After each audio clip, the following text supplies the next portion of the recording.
Hello, Flat Earth researchers, debaters and debunkers. We're looking at a light suspended from some telegraph wires above the street, just down the road there. And I'm going to use this to demonstrate the fundamentals of celestial navigation and how that is converted into an imaginary spherical Earth when we cross a certain distance across a level Earth. So I'm not sure if you can see here, but basically we're looking along a flat road. That light is could be something like 100 meters away. I'll just try and zoom in on it so you can see a bit. So you can see that it's suspended above the road here. So let's say that our celestial navigation is based upon looking at the sun. It's the easiest celestial object to see in the sky at daytime.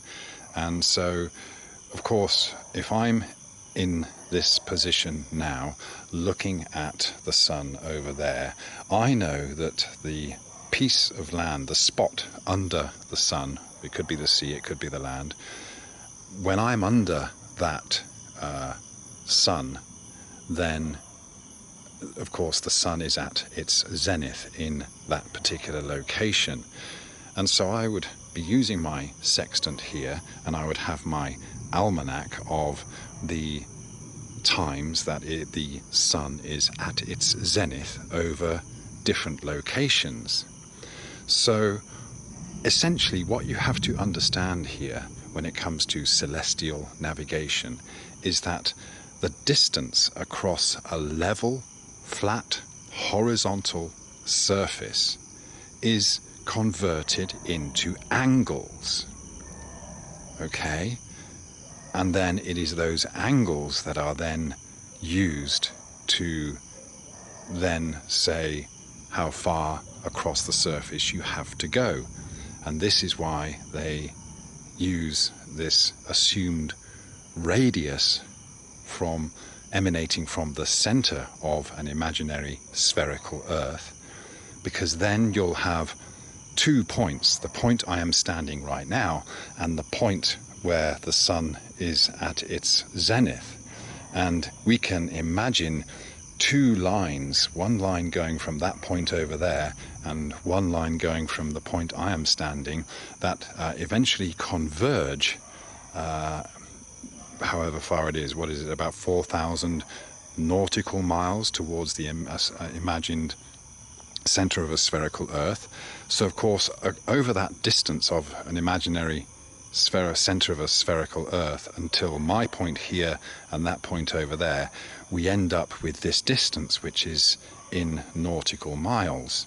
So what I'm going to do now is, if I was using my sextant, I would look at the sun there and I would see that it's a certain height or altitude above the horizon, and that would be a certain angle. Yeah, I would be looking at that sun and seeing it at a certain angle from my position above the horizon in the distance.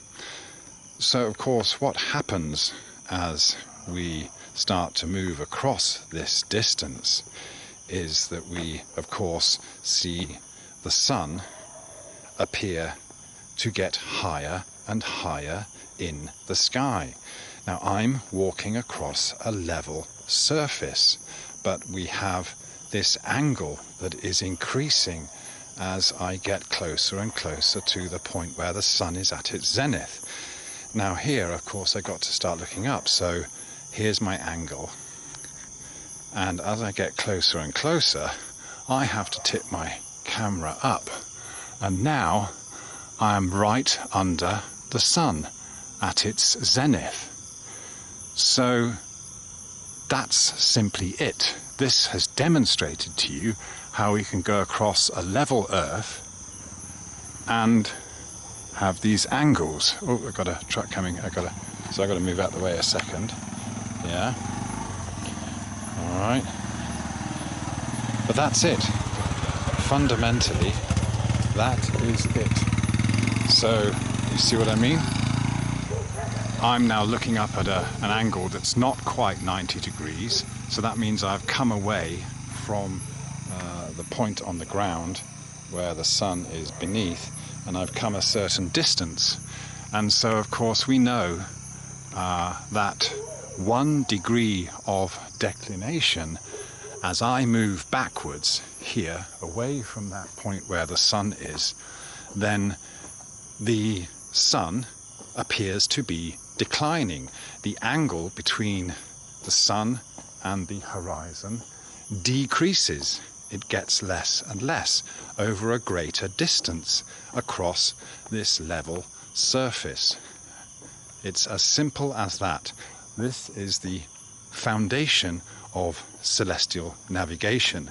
So what we have is a distance that I have traversed from the point under the sun at its zenith to this point here, and that can be converted into an angle, or the angle, the difference in the angle from the 90 degrees directly under the light to this point gives us a specific distance.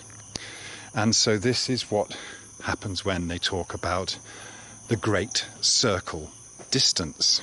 Okay, it's a very simple thing to understand that when you're using nautical miles, and this is why they use nautical miles, because these are measurements that easily divide up into 360 degrees. That's why kilometers and miles are not used. Nautical miles are used because they've arrived at this number that's easy to calculate to fit into 360 degrees. 1 degree of declination is 60 nautical miles. Yeah, so here I am under the sun. Okay, and if we're going to go over to that spot there, as I do so,